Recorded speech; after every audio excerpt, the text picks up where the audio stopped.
Good morning, bright and early. Apologize for the glow that is in my face this morning. This time of year, man, it's bright, right? Thank goodness I got sunglasses, so it's all good. I am up bright and early this morning. Got to head to Austin, Texas to get a root canal this morning. I laugh about going to do that because everyone, people like attention, don't they? Everyone likes to say, they'll say, well, oh no, a root canal, oh bless your heart, that's awful, oh you're going to be sore all day tomorrow. I'm like, no, it's really nothing. Matter of fact, I will tell you, a tooth cleaning is worse than a cavity or a root canal or any of those things because they don't give you any anesthesia, right? If you got laughing gas, if you got these little shots they give them, they're really good at them, you don't feel a thing. So it's not a big deal. So, in my family, we're not real big about carrying on to get attention. So I'm getting a root canal, but it's not a big deal. I should just say I'm going to the dentist because that way it doesn't make any drama. So I've got to run over there and do that this morning. But as I was in the shower, I, was listening to my podcasts as usual, different ones and people that I enjoy listening to. And one of the things that Gary Vee was talking about this morning was, people are, so many of us are building a life designed to cause regret.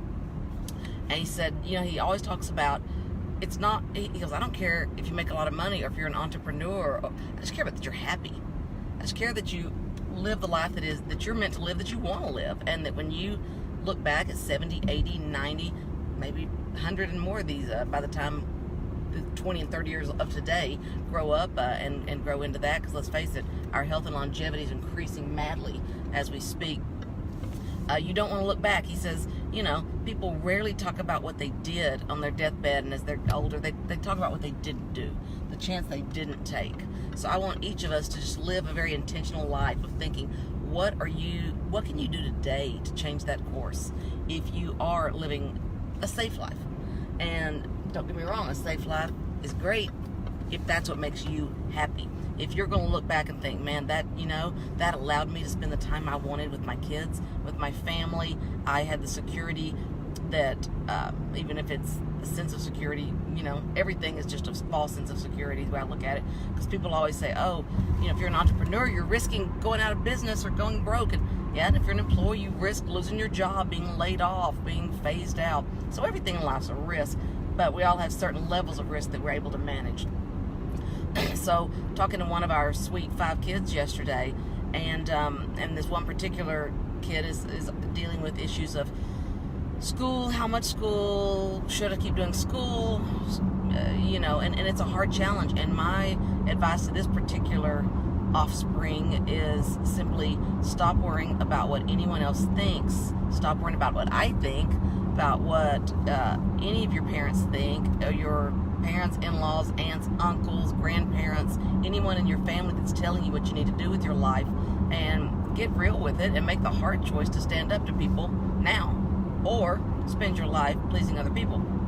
And chances are you probably aren't really pleasing them anyway, because if you're doing something that they want you to do more than what you want you to do, you're probably not that good at it. So if you're not that good at it, you're probably not pleasing that many people anyway. But that's hard advice. It's hard advice. And the advice that I would give to anyone in this particular person's situation is, if school is a challenge for you and it's not something that doesn't naturally come easily to you, and if you still want to do it and you're determined to do it, then do it. Don't look back, do it. But my fear in that situation is always, will being in that environment for 1 more year, 5 more years, whatever your situation is, will it hurt your sense of worth and self-esteem? Will it beat you down because you're in an environment where you aren't great? Maybe you're not even good. Gary Vee shares all the time his report cards with D's and F's on it. And he says, obviously, I'm not dumb. I'm not stupid. I'm not good at school. I didn't like school. I wasn't going to spend my time on school. I was a school nerd. I loved school. I would go back to school tomorrow and sit in class and learn about ancient Chinese culture.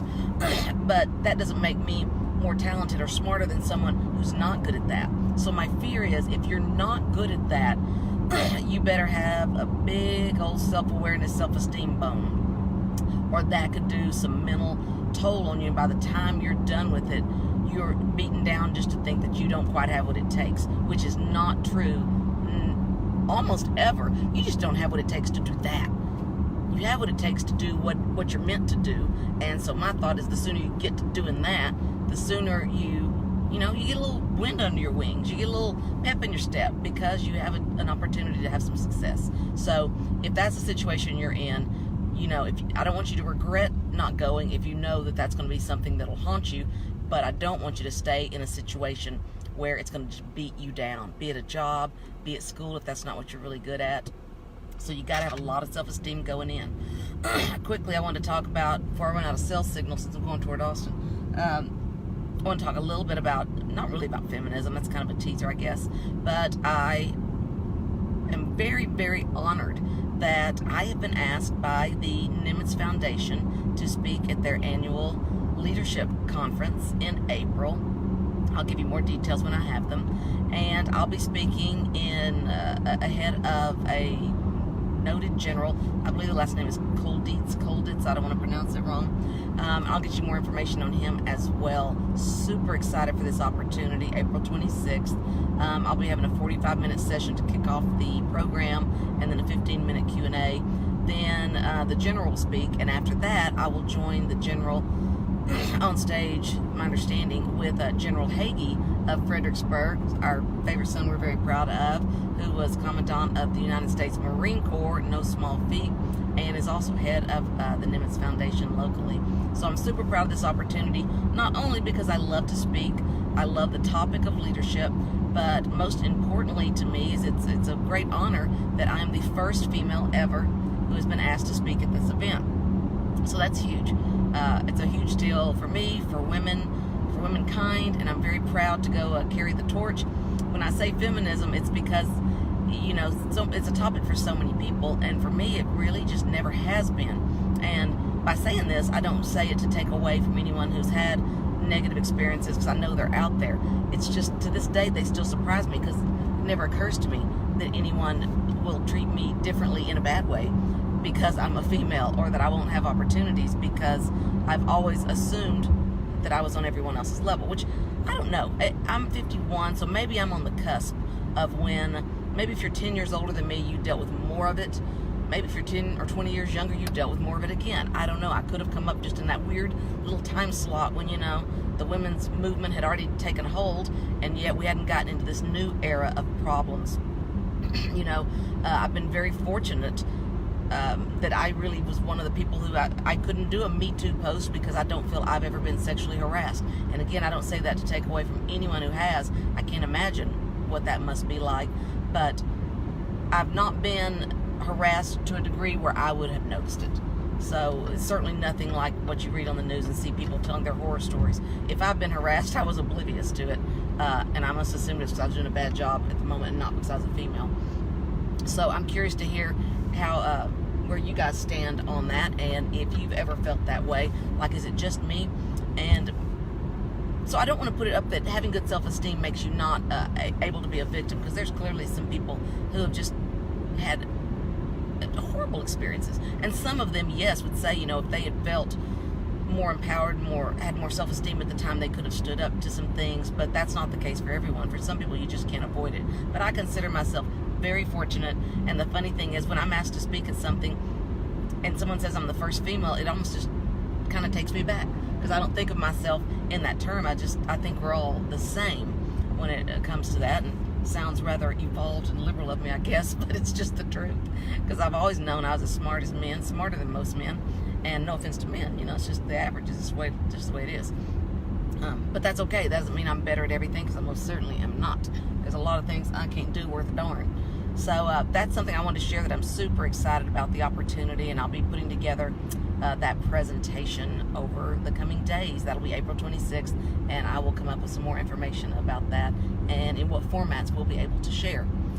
So that's it for today, my friends. It has been good to be with you, even though it's a little early for me for my normal drive. I didn't want to skip another day, so wanted to say hi, and I hope you have a wonderful day. Stop and take 30 seconds and think, am I living a life that's going to lead me to regret? Especially if you're young. If you're young, this is the time when you should be taking your chances, because once you get married, once you have kids, once you're down that road, the chances get harder and harder. to responsibly take, right? It gets hard to take those chances when there's little mouths to feed and you have people to take care of. Now's the time. But if you're 50, if you're 51 like me, and you're really reinventing yourself on an annual basis, that's the same thing, man. I feel like I'm 20, so I'm always thinking, if I don't take this opportunity, will I regret it? Because it's all about regrets and taking risks. You got to decide which one you can live with.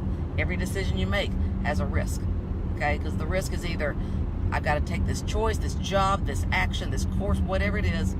But what if I don't like it? What if I don't succeed? Well, the other option is there's still the risk of, will I regret not having tried? So take 30 seconds today and stop and think, are you leading a life today? Not macro, micro. Today, are you making decisions that are going to lead you at 90 to live a life of regret? And look back on what you could have done, because we all tend to want to be in the macro and think someday. So today, let's think about just today, just in this 8-hour workday that's ahead of us. What change am I going to make just in this day that's going to stop me from leading a life of regret? Thank y'all for joining me, and we will, Lord willing and the creeks don't rise, be back with you tomorrow. Bye.